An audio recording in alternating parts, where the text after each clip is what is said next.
సుమారు ఎంత తెలియదు కానీ కనీసం మీ యొక్క క్రియేటివ్ స్టైల్కి అండ్ మీకు కూడా క్రియేటివ్ టైప్ ఆఫ్ పర్సన్ జతగా రావాలి ఇయర్లో అని కోరుకుంటాం. And have a great endeavours ahead. Happy birthday to you. ఇప్పుడు శ్రీ సార్ ఇది 32 బర్త్డే. 104 ఇయర్స్ వరకు కూడా ఇలాగే బర్త్డేలు జరుపుకోవాలి. సో ఎన్ఎస్పిలో సార్ గురించి నాకు తెలుసు.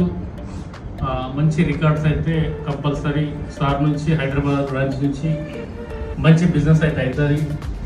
మన ఎండి సార్ చెప్పినట్టు ఏది మాట్లాడినా ఎన్ఎస్పి డెఫినెట్గా ఆయన తొందరలోనే మంచి సక్సెస్ అనేది అవుతుంది ఎన్ఎస్పి నుంచి. ఎన్ని ఆటంకాలు వచ్చినా ఆగదు. నెక్స్ట్ ఏంటి? Thank you sir. అది నేర్పించారు నాకు. చాలా రుణపడి ఉంటాను నా విషయంలో. ఇంకానండి సార్, మా బ్రదర్ అనేది అనండి, గురువు అనండి, ఫ్రెండ్ అనండి, నాకు అన్నీ ఆయనే ఎన్ఎస్పిలో. Thank you sir. నాకు నా అసిస్టెంట్గా చేసి డైరెక్టర్గా పరిచయం ఇచ్చినందుకు థ్యాంక్ యూ. మా ఆహ్వానాన్ని మన్నించి ఈరోజు నా బర్త్డే అంటే కేక్ కటింగ్ వచ్చినందుకు అందరూ ధన్యవాదాలు. ఇంకా మా అసోసియేట్స్ అందరూ కూడా thank you very much. Thank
Thank you.